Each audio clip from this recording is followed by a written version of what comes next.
Hey guys, welcome back to my channel. I hope you're all doing well. So for today's video, I just wanted to talk about different selling websites and apps that you can use if you're looking to make some extra money, and just talk about my experience using them and which one's my favorite and just some tips that I have for you guys. So let's get started. I think last year I made a video talking about using Poshmark, which Poshmark is still one of my favorite apps to use. I feel like it's very convenient and easy to use. I don't really remember what I said. I think I described like how it works and stuff.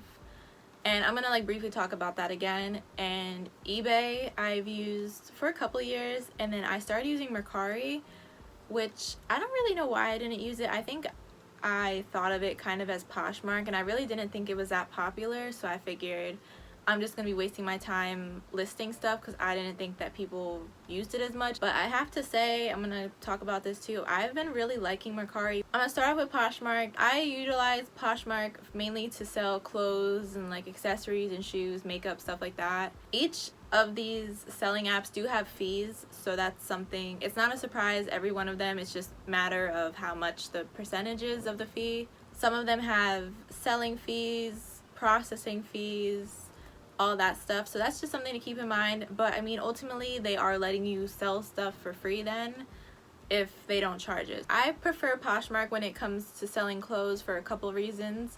Poshmark allows you to use priority mail shipping, so basically you can just use any type of USPS priority mail packaging, which you can get for free off their website, or just go to the post office and get it.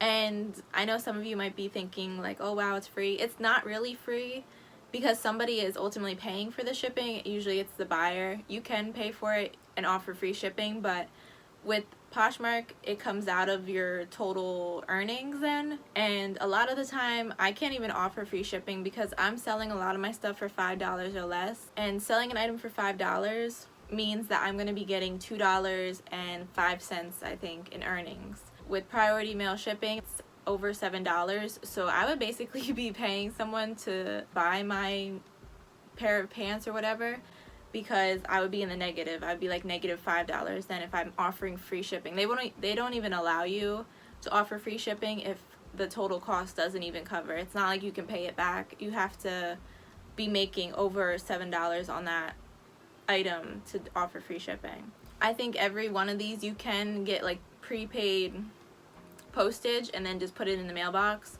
Sometimes I do have to go to the post office if the package isn't paid for, or if it's just too big for my mailbox. eBay, I usually wait till I get to the post office because I don't use priority mail because it's really expensive to be paying out of my pocket. I am making the buyer pay a flat shipping cost that just differs on basically what I feel like charging. I do have a scale to weigh stuff, which I think is helpful if you want to use that, but I don't always know like the dimensions, and honestly I can't measure, so I don't want to put that the box is 4 1/4 by 2.5 and 3. I don't even know how to measure that, and then it winds up being like the complete opposite, and then I messed up with the shipping. So I just do like a flat cost. Sometimes it is a little bit overpriced. Like the other day I had on eBay, I sold a puzzle and the shipping I had I think was $9.95, and I went to the post office and I didn't get like the most perfect size box for it, but the shipping winded up being I think $10.10. So it's expensive, and this past year with COVID and everything, USPS has raised the prices of the postage. Unless you want to pay some in the shipping, you kind of have to go a little bit above. It all really varies on the size of the box and the weight, so you have to definitely try to get like the most perfect size packaging so that you're not paying as much. But going back to why I like to sell clothing and like accessory items on Poshmark, I haven't had a problem, and I've had many sales. I want to say I probably had over like 200 or 300 sales on Poshmark. I've never once had anyone try to return anything or have an issue with an item. I don't know what their rules are when it comes to, I've never actually purchased anything on Poshmark. I prefer selling. I don't like really buying anything. And that's ultimately why I stopped selling my clothing on eBay, because people would want to return any type of item for whatever reason. I understand if something doesn't fit, if it doesn't look right, whatever reason you want to come up with, I get it. I wouldn't want to keep something either. But the thing that sucks is I'm not like a boutique. I'm not a retailer. I'm just selling a shirt out of my closet, and when they're doing these returns, you're losing so much money because One, eBay offers the money back guaranteed, so they're gonna get their money back no matter what reason they don't like the shirt. They don't send you the item back. I've had, I think this was a couple years ago, I think I had 2 or 3 clothing item return problems. Never received the item back. I had to pay for the shipping. They got a refund of the whole order, so I had to pay for the shipping. In the end, I lost the money in that item that they kept. So I got really annoyed with that. I mean, there was another issue that they said the zipper broke. The zipper was fine, like it might have not fit you, and then the zipper broke when you tried it on.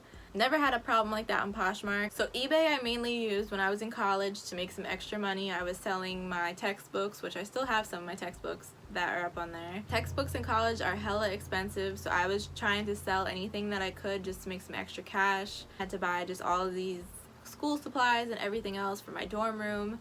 So I was out here like on a selling spree. There was one, I want to say maybe my freshman or sophomore year, I went crazy on eBay. I made a decent amount of money just selling shit around my house. I think eBay is great for anything besides clothes. So like if you're someone that collects figures, like action figures and electronics, textbooks, books, games, puzzles, anything besides clothes, in my opinion, I think does really well on eBay. Other items that I'm currently selling right now on eBay, I have Polly Pockets up on there.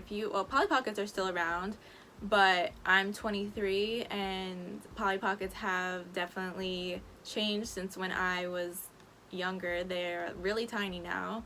They used to be a decent size, like maybe this big. Now they're like here. This is a complete random side note. I've been really obsessed with watching this guy's TikToks. His name's like American Arbitrage or something, and basically what he does is he goes thrifting and then he flips it and makes a profit off of it on eBay or like any of these apps, which I know some people don't like because they view it as like scalping or whatever. You know what, we gotta make our money out here, so I'm not even gonna get into that. He posted a video that he sold Polly Pockets for like $30 or $40, something crazy. I'm like, those are the types that I have from like 2006. So I put my Polly Pockets, I did like 3-4 different things. I have a lot more to post. So I put like some of my little figures, I put vehicles, clothes, animals, like I got all different categories right now. I had 2 Funko Pops up there, a couple of like Baby Yoda items, but Mercari is killing it right now for me. And I am posting the same items on each of the selling apps.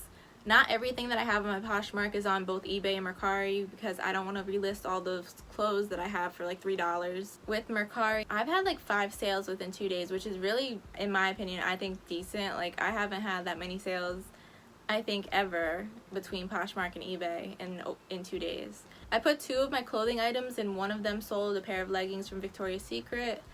One of the Funko Pops that I had gotten sold. I had like an eye cream, Polly Pockets. They sold. Not even the actual figures, literally $30 I had in rubber clothes, like the outfits that go on the Polly Pockets. $30 I sold them for. If you have Polly Pockets, get them bitches uploaded because they are selling. And it wasn't even like they made an offer, they just bought them. And I had them on eBay and someone made me an offer of $5. I'm happy I wouldn't have accepted that anyways because I did not think that it was worth. I thought maybe like $10. Some other things that I'm also selling, I'm selling my Nintendo Wii. I have not used this thing probably in a good 5 years, I want to say. I have a lot of puzzles, but this one is the one I just have here. I have this Friends puzzle from my birthday, which I have a couple of watchers and people seem to be interested in this. This is like a Lilo and Stitch. It's just like a cardboard banner that says happy birthday. I have some magazines. I have like a bunch of random stuff that's just sitting around. And also I'm just going to talk about how you get money and get paid and everything after you sell something. So Poshmark and Mercari, they both are able to be linked to your bank account and just be directly deposited if once you get the money. I think with Poshmark you can request a check, but in my opinion it's just easier to go right to my bank account. eBay, I'm so happy that they updated their payout system. I don't know if you were able to do it direct. I feel like it was always going through PayPal. I don't know if you were able to directly do it right to your bank account or like a card, but it was, for me at least, I did it through PayPal, and then you would have to transfer from PayPal to your bank account. So now eBay just automatically sends it right to your bank account. And another thing that sucked about that was you would get paid. So let's say I sold some lotion, buyer would pay you, it would go to your PayPal account, But what was annoying was that you needed to still leave money in your PayPal account to pay for all of the fees that eBay charges. You only get a listing fee if you've gone over the amount. They give you a certain amount of free listings per month, so if you go over that, then you have to start paying. But like processing and shipping fees, you would have to like kind of calculate or just leave enough money in your PayPal to pay for the fees. I don't really know what would happen if you didn't have that money. Now it just automatically takes out the fees and then sends it right to your bank account. I am just so happy that they do that. Let me go grab this stuff now. I just have these, I don't even know, like yellow colored envelopes. I don't like it because it's not padded. I did put tissue paper in it, and then I just taped the top. This was like the most perfect size box for this Funko Pop. It fit right into it. I definitely wanted to put the figure in a box just because I don't want the box to get damaged at all, and I just taped it up. The label is right here on the front. Personally, I think shipping is an important part of selling your stuff. I feel like if you don't ship something well, I mean, for one, if you're doing a bad job on it and you're selling something that could possibly be damaged, you're gonna be at fault because you just weren't careful enough. And I also feel like it kind of says something about like your selling process. If I were to receive something from someone that I bought an item from and like it was poorly packaged, I wouldn't want to shop with them again. I've always had really nice experiences with people on Etsy. They put like such nice packaging and I admire it. I'm like, okay, this was definitely, like, you can tell that they took time, money, and everything. I mean, ultimately it's the first thing that you see when you open up your item. So that's just something that like to keep in mind. You can get stuff at Dollar Tree. I'm sure they have stuff on Amazon. I know a lot of like wholesale websites you can get boxes and everything like that. If you have a local business by you that maybe has boxes, you can always check that out. Tissue paper I get at Dollar Tree, Christmas tree shops. It's very cheap. You don't have to buy it at Target and spend $20 on it. Like, it's just really more so for decoration and kind of protection. Let me know if you guys have any questions, or let me know how your experience has been. If you have any tips for me or for other people, feel free to comment, and I hope you enjoyed this video. I'll see you next time.